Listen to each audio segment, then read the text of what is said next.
if you're a property investor and you want to take your portfolio to the next level, you can download Lendlord below. You can get 3 months of free premium access to the app.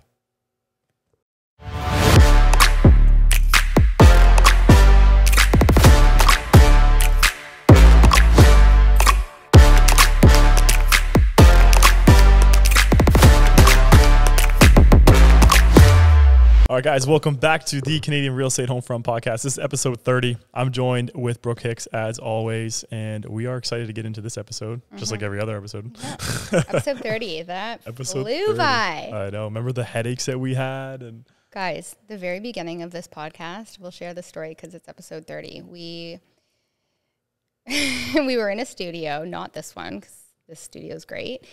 The other studio producers were great too. I don't want to put them down, but the space that we were in, there was construction beside them.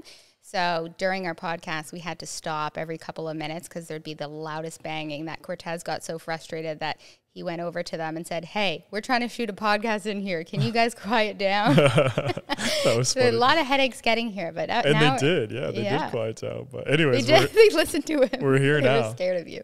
Yeah. But episode 30 weeks ago. Yeah, thanks for the support. Thank you for the support. Incredible. I'm excited to see where it goes, to be honest. Yeah. Cool. What are our topics today? All right, we won't bore you guys with our gratitude, but all right, first one today. The bank of mom and dad is no longer just for down payments. So parents have moved beyond helping their children with down payments with high home prices and interest rates, forcing them to co-sign on mortgages. Parents have moved beyond helping their children with down payments with high home prices because basically what is happening is that first-time home buyers. So let's give an example for the audience that don't know. So you and I are really excited. We're going to go buy our first home.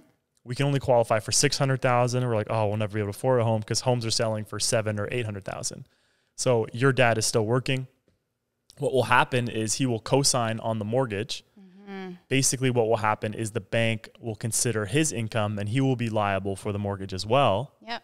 But will qualify for more. Right. So I also want to comment, though, that if my dad is co-signing, but he's not contributing to the monthly mortgage costs, you and I qualifying alone at $600,000 equals this payment. So if we get our dad on the mortgage to allow us to buy higher, that's obviously going to increase our monthly mortgage payment that you and I together weren't able to qualify for. So can you and I still afford that monthly mortgage payment, knowing that our dad is helping us bump up the purchase price, but not necessarily also paying the monthly payment?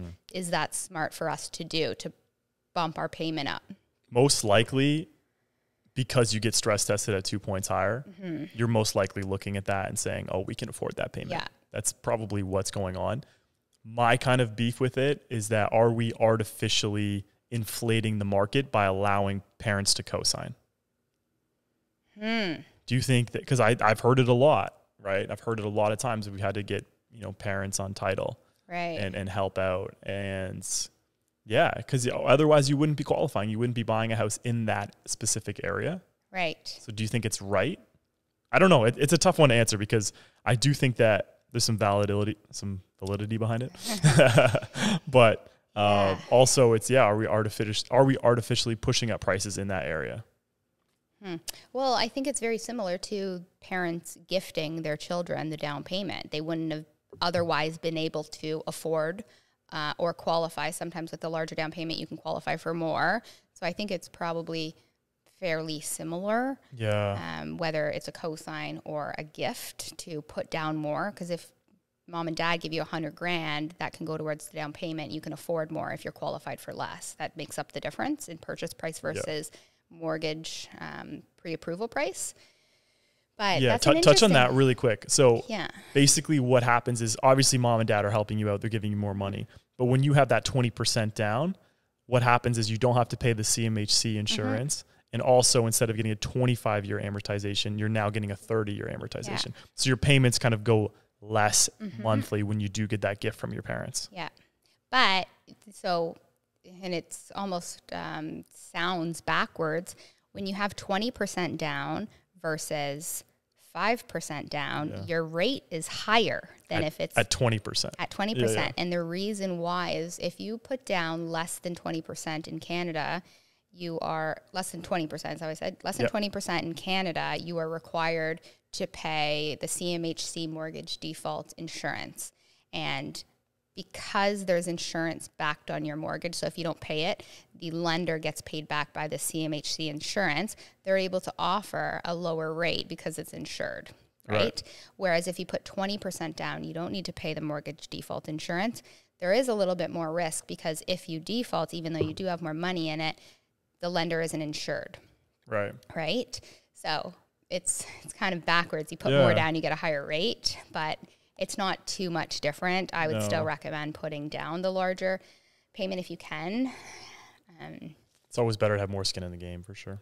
And bring down your payment. Yeah, it brings down your payments. You get the 30-year amortization. It's a little bit going nice. from 25 years to 30 years in an amortization schedule, that just means how long it will take to pay off your mortgage. It does change your payment pretty substantially. Yeah, 100%. Like, you know, $500. Like it's a decent amount. A lot of people will be, as we come up to this renewal cycle, a lot of people will be extending their amortization. So say they had 30-year AMs. Now they're at 25 years. The pay down just isn't enough at these new interest rates. So a lot of people are going to be working with their banks and probably going to 30-year AMs again. So if your mortgage amortization was 30 years initially, but you've been paying... Pay down 5 years. Yeah, you've paid down 5 years of it, but your interest is so high that you haven't paid down enough. You might go back. Just means that it's taking longer to pay down your mortgage than originally expected, which... obviously isn't the end of the world if the alternative is, you know, losing your house or not being able to afford it. You could probably, too, in the future, say you signed a 3-year or something and rates come down, you could probably maybe re-amortize it to a shorter schedule, maybe? I don't know. Yeah, you know what I'm hearing is a lot of people, the new term is refinance in instead of refinance out. And the difference between those two terms is when you come up to your renewal or the end of your term, a lot of people, especially in the past, have seen large equity increases. So on renewal, you take some cash out without having to break your mortgage and paying a penalty. And then you renew. Yes, your mortgage amount would be higher, and then you continue. But now you have cash in your hands to then go buy another property, et cetera. I've done it many times. Now, because the rates are so high at your renewal, people put down lump sums or refinance and put money down to make their payment go less. So usually a refinance would bump up your payment a little bit on renewal because you're pulling out however many thousands of cash. Now people are refinancing money in to lower their principal. Speaking of rates, I'll touch on this just quickly before we get to our next topic. So the bond yield has come down quite substantially for, you know, all things considered. So we're about at 3.8% for the 5-year Canadian government bond yield. We were at about 4.4. Okay. That was kind of the peak. So what that means is that the bond market is going to be doing the work for Tiff Macklin. So what I mean by that is everyone's waiting for Tiff Macklin to drop rates. It's like, oh, he's going to drop rates and rates are going to drop. Rates are going to drop because of the bond market and how they're reacting to the sentiment from the Federal Reserve and from the Bank of Canada already. So Tiff Macklin, in a sense, doesn't have to drop the overnight rate, which is connected to the variable rate, because the fixed rate connected to the bond yield. If the bond yield is dropping, then the fixed rate is going to drop. So I was listening to Ron Butler talk about this. He was saying that rates will go up. They go up like it's like taking an elevator, and they'll come down like taking the stairs. So rates go up quicker than they're going to fall. So you can be prepared for it. And this could actually, you know, we've been bearish for a long time. I've been more bearish than you. But this could be like an okay thing for people, right? It could bring some relief to the market as we see $900 billion of outstanding mortgages get renewed in the next 2 or 3 years. Right. Well, people might think, so if the fixed rate offered, you see the fixed rate offered is lower than what you're typically seeing, that doesn't mean that there has been a rate decrease. That just means that the bond yield has come down. The fixed rate is typically 2 points above what the bond yield is trading at. You're right. The variable rate, you don't have to take a variable. You can take a fixed. He doesn't need to drop it as quick as, say, the fixed rates will come down, which is attached to that. Yeah. Please take a fixed rate now. Just do it. It just, you don't know. There's too many uncertainties. Like we were saying, globally, the risks, like the increase in risk, although there's so much pain and the market has slowed down and Canadians are hurting, and Tiff Macklin has said, I don't want to raise rates, but I'm prepared to. He's always said, I'm prepared to if I have to. And even the wars, like that puts strain on the global economy. Yeah. Right. So there's a lot of uncertainties. You don't know who's going to jump in where, who's going to protect what, where oil prices are going to go. Oil prices affect every commodity. You know what's crazy? Who is the biggest oil producer in the world? Saudi Arabia. Wrong. Guess again. Russia? The States. The States. The States is number 1 oil producer in the world, next to Saudi Arabia is number 2.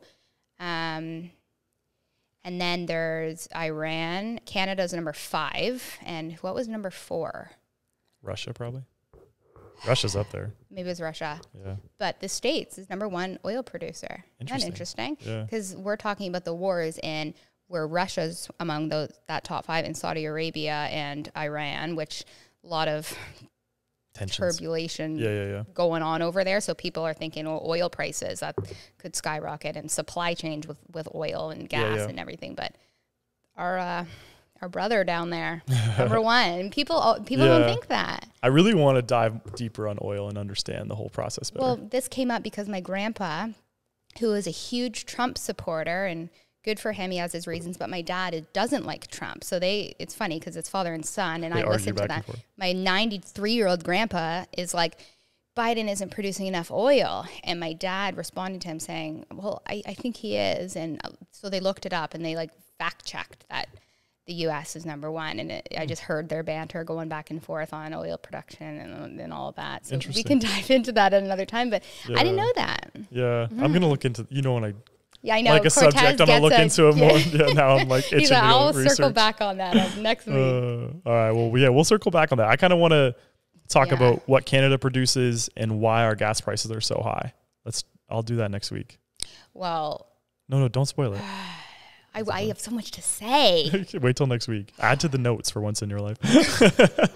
Cortez makes podcast notes every week. But what we're talking, show up. I'm what just are we talking about? So smart that I can just wing it. I can talk to any topic. Oh, God. No, I'm joking.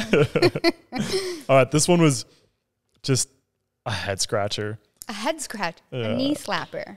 I don't even know. Okay.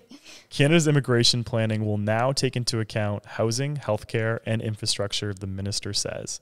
In response to growing concern over Canada's capacity to welcome more newcomers, the federal government says it will incorporate housing, healthcare, and infrastructure planning with provinces and municipalities when setting the country's annual immigration targets.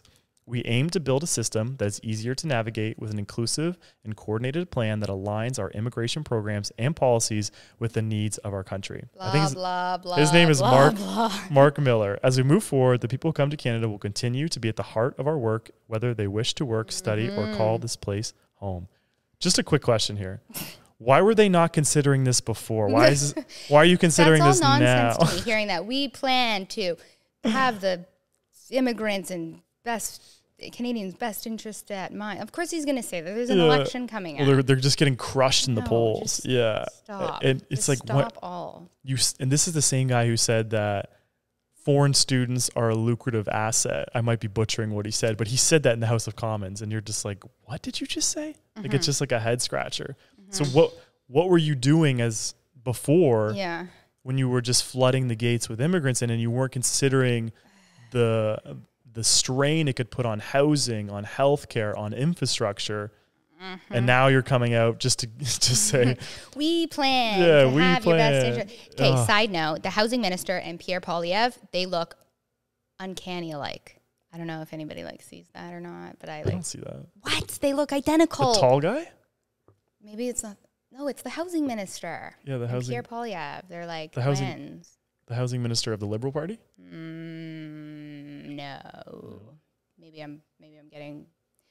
So I saw him speaking, and I'm like, holy crap, he looks like Pierre, but I actually don't know the face of both. Sean Fraser is the housing minister. Craig, I don't know which side he's on. I just saw his face. You just saw his face. Okay, another thing to circle back on. I'm going to come with a picture and see if anybody agrees with me. Sean Fraser was actually the immigration minister before he was the housing minister. So he was actually responsible. Yeah. So maybe we shouldn't give Mark Miller too much crap, because Sean Fraser was responsible for how many people came into this country. Right, and so now there's a new housing minister that is saying this, because it wasn't previously obviously thought about. So now these are his new plans, and it's all good and well. And why I said blah blah blah is because you would think that any housing minister would have that in mind. But him saying that now, it's like, okay, how, what? I want clear examples rather than just talking out loud, because you listen to the news or listen to the government for too long and you just go in circles. Yeah, he didn't really talk about, I think they're going to revisit the cap, but he didn't say that they were going to put a cap on immigration or foreign students anytime soon. So, but I think this plan was from 2024 to 2026. We also have an election in 2025. Yeah. So we'll see what happens. But I know that it's on a lot of people's mind. I'll leave it at that. So a sad thing is that, so immigration aside, so when we asked our guest that one time who was an is an immigrant in Canada, it's like, what did you do and what did you know before coming here? Like, did you just land here and like, okay, see ya, have fun in Canada? So he said that he got an Airbnb. Okay, so obviously you have money to have a short-term rental, right? And obviously don't come to another country if you're absolutely broke, but there are some people that want a better education and a better opportunity to make money, right? So he was able to afford an Airbnb, and then at that time it wasn't as hard of a rental market, I presume, by his what he said. But now no landlords want immigrants just because of the poor credit history, not as long in a country, workforce. So immigrants now that are struggling to get a lease, when it didn't used to be this hard, are like sharing rooms in Toronto that I see back dens of basements for $1,000, like finding absolutely anything just to have a warm place to stay. And it getting colder, we're in November, not only shelters, like I saw this post that there was hundreds of people sleeping outside the shelter, and in Mississauga, Ontario, which is in between my home city, Oakville, and Toronto, so half-hour outside of Toronto. Big city. Hundreds of people sleeping outside of shelters. And this isn't just shelters that house, like, our true, homelessness population and, the unfortunate addicts of Toronto and all of that. It's just refugees and immigrants that came here because they're looking for a better life, whether they're fleeing a war or an unsafe environment at home, or they came here from India for an education, but they don't have anywhere to live. So they're forced to sleep outside in the cold with no, not a lot with them. They come here with a suitcase, and they're asking for jackets and hats. Like, my team and I packed a bunch of bags. Like, it's like, we're going to bring some winter gear. It's crazy. We're bringing people here and they're sleeping outside. I know, especially in these months that come up. And anybody that's listening to this, like, this is a serious problem right now, as I've joined all these groups, that people are sleeping outside of these full at capacity shelters in Mississauga and Toronto. So if you do have extra stuff, extra winter gear, your kids have grown out of it, find a local shelter, because there are people in need right now. Even food banks, if you have anything to give. Like, honestly, I know it's a tough time for everyone, so I'm not going to sit here and preach like I'm the biggest saint ever. But if you do have something to give, it it could go a long way. It could feed someone. So food banks are just over capacity, and shelters. It's just a really sad time, and just to see these kind of things, especially going into the holiday season. Yeah, and I think people look. I don't want to say look down on shelters, but in a way, there's that stigma of, you're in a shelter because you almost got yourself there. You're homeless because, whatever, drugs, whatever the case may be, mental health. And there's people that, I don't want to say look down on it, but there is a good chunk of people. There's a stigma behind it. There is a stigma. It's a good word to use. But these are people that are refugees and immigrants. They didn't expect this when they landed here, and it gets cold overnight. Very cold. And just imagine going to a different country because Canada's at war, and sleeping outside of a shelter, and people just passing you by, just thinking that you got yourself there. Yeah. Right? Yeah. Never pass judgment. Yeah. In any situation. You never know what anyone's going through till you're in that situation. It's sad. Like, it hurts my heart. I saw that post. I'm like, oh my God, like, my fellow humans are like struggling this hard. Yeah, I know. It's tough. Hopefully we're on the other side of these approaching economic winter, conditions. It's not going to be. Oh no, it's not going to be good. I think this is going to be one of the winters that we see a lot more people struggling, just with the amount of people that came in at the beginning of the year. Like, how many people we let in? Ridiculous numbers. I think you immigration and you have to consider the international student population. I don't this year Canada alone. Canada surpassed 40 million people real quick. And this is our first winter with that many more people, with the amount of housing built in the 20th percentile of how many people we let in. So even if you look at the housing, you look at what they're building. Again, it's 500 square foot apartments. Like I was reading this thing on Twitter. So Mississauga, remember how they banned the 4 units? They actually got a lot of lashback. So the mayor actually approved it. I know. And some guy came on and said, it's happening anyway. They're going to do it anyways. But you have 3 families in one house. Like it doesn't matter. Like at this point, it's just the supply issue is just so far gone in some of these areas. My thing is, what are they going to do? So in Hamilton, they started handing out like these notices where they want to get away from student rentals. Okay, so you have to have a license or you can't house this many people. So if there's too many people and there's nowhere to live, naturally that's going to happen. People are going to share houses. So what are you going to do? Yes, you're going to give the landlord notice to comply and rezone it and all of that. But if the landlord can't afford this rezoning and all these applications, do you kick these people out of that landlord's house? Like, what is the consequence? Because I've seen these notices taped to doors, like notice to comply. Yeah. But then if the landlord doesn't go through with the compliance, whatever he needs to do, what do you do? Do these numbers even pencil is what it comes down to. So I'm like, I don't think it's a big enough You need a lot of capital to create 6 units on one, you know. It's, well, exactly. And so what do? You tell the people to leave and go where? Go where? Where are you going to go?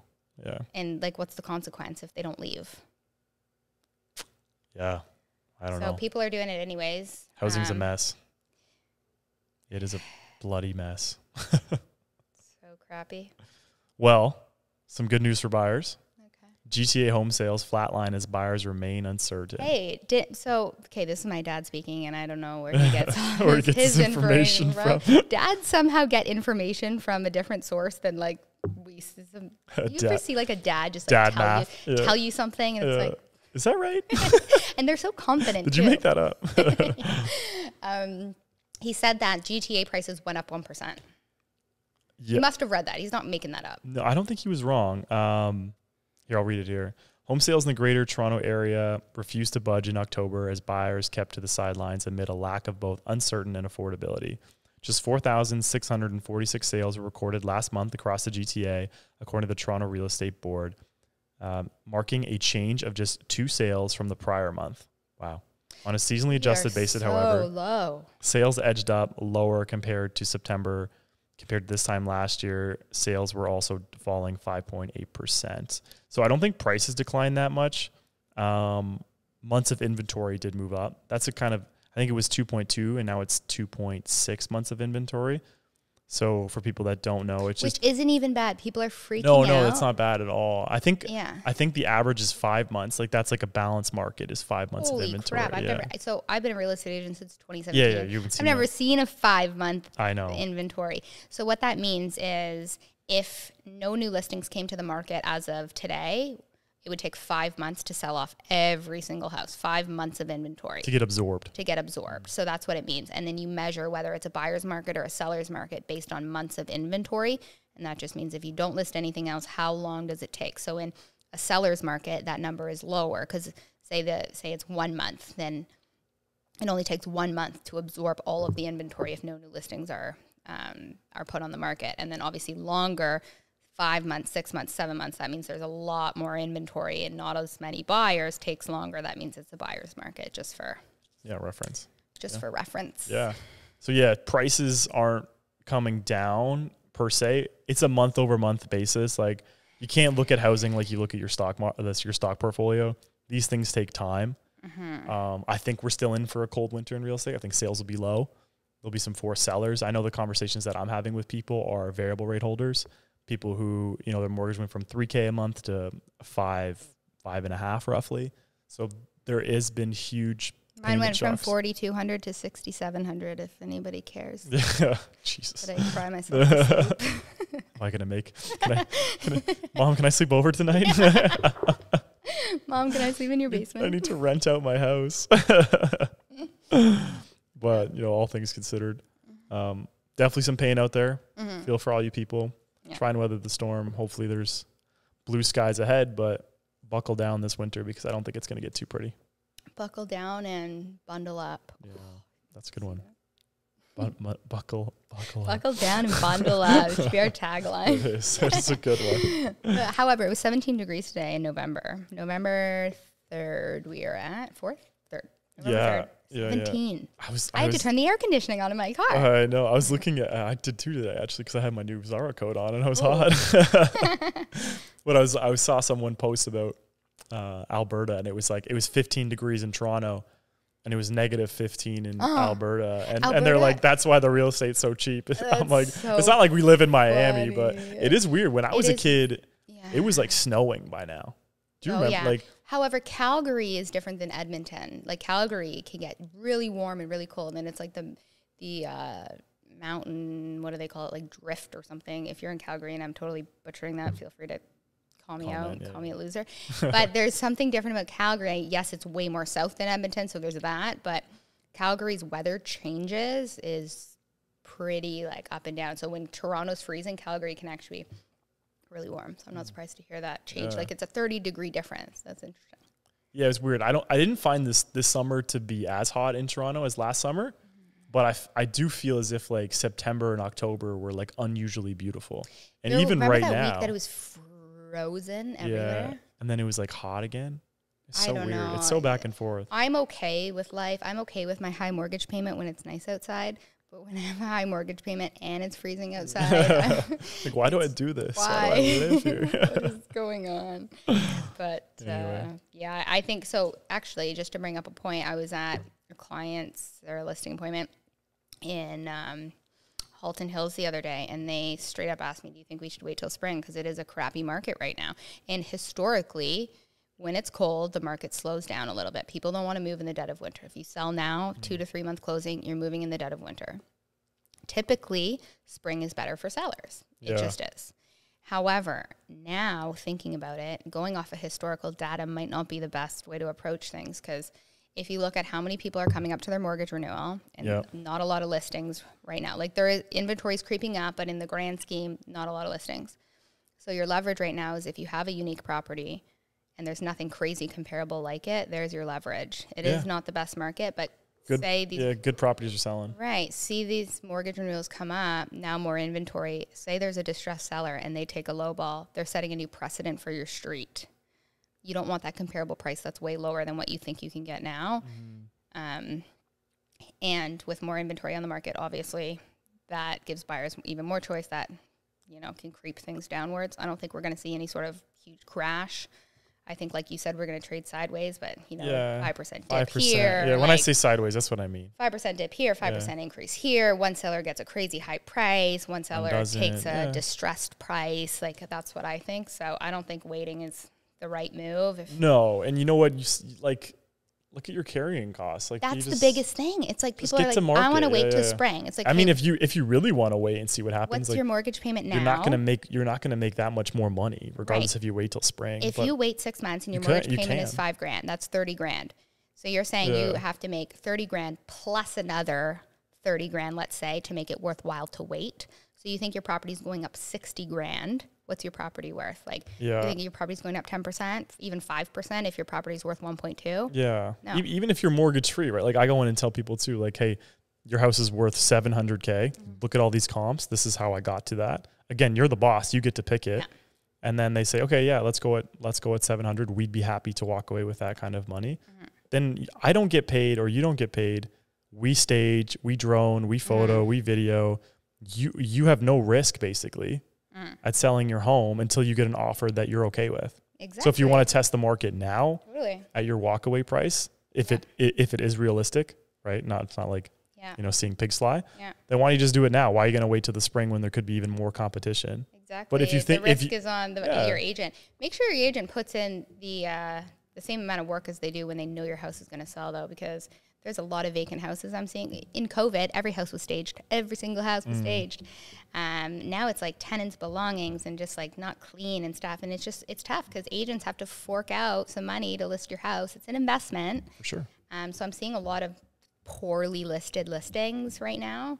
And it's just agents wanting to take business. Like I turned down a listing in South Burlington because I was $300K off the price the sellers wanted. And I'm like, yeah, signing the loan is great, but if I don't sell it, Yeah. I will put that investment, but here's the data. And if we're not on the same page, like somebody will list it. I saw a sign in the lawn, which interests me. I don't even know that person. And I'm like, I'm going to look at it it's still going to be there. It will still be there. It's some guy who. I'm not just trying to girl. Undersell your house. Yeah. I want the highest for you. Trust me. That makes my job better. You're happier. 100%. You'll refer me. People just don't understand that concept. It's like, you just want to sell it quick. Like, no, 100% no. I want you to tell all your family and friends of how hard that I worked to get your house sold. So anyways, last topic. I want to read it. You do? He never lets me read. You want my phone? He bullies me. That's not true. You had to add that. That's not true. No, it's not true. Okay. New BC legislation will override cities, allow 6 units per lot. After a fair amount of buildup, Minister of Housing Ravi Kahlon finally announced the new legislation the province will be introducing to allow up to 6 housing units per single-family residential lot, and the province is coming in with force. The new legislation focuses on small-scale multi-unit housing, SMUH. I thought it said shake my head in brackets from you. Shaking my head. SMH, which includes secondary suites within single-family homes, laneway homes, multiplex homes, and townhouses, often referred to as the missing middle housing. With the new legislation, in most areas within municipalities of over 5,000 people, the province will require municipal governments to allow 3 to 4 units on lots currently zoned for single-family or duplex use, varying with lot size, and up to 6 units on lots currently zoned for single-family or duplex use that are larger and also close to transit stops with frequent service. I will let you chime in. That's interesting. Yeah. I think it's always good when you see this, right? You see these, sixplexes, you're adding more units. It's just, are they going to get built? That's the thing. The people who own these lots or the people who are going to buy the lots, you still got to pay for the land. Then you got to pay for the construction costs. We all know construction costs have exponentially gone up. Will these actually pencil? I don't know.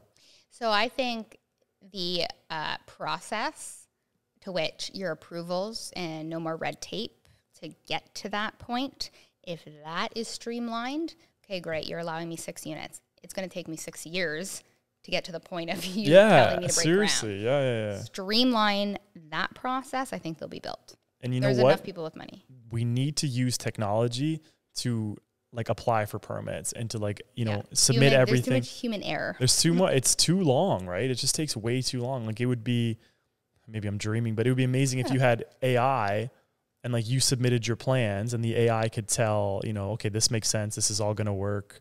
You know what I mean? There's enough sewage, there's enough water pipes, there's enough, and it would streamline the process of having people actually get stuff done. The thing, it's just time is money. So if you can speed up that process, say, you had all your plans ready, it could be approved in a week and you could be, okay, I'm on my merry way. If the approval process is that quick, I think we'll see housing really start to get better because you're in a 2-year, even if you want to build a second story for your own house in Burlington, you're waiting 2 years. 2 years.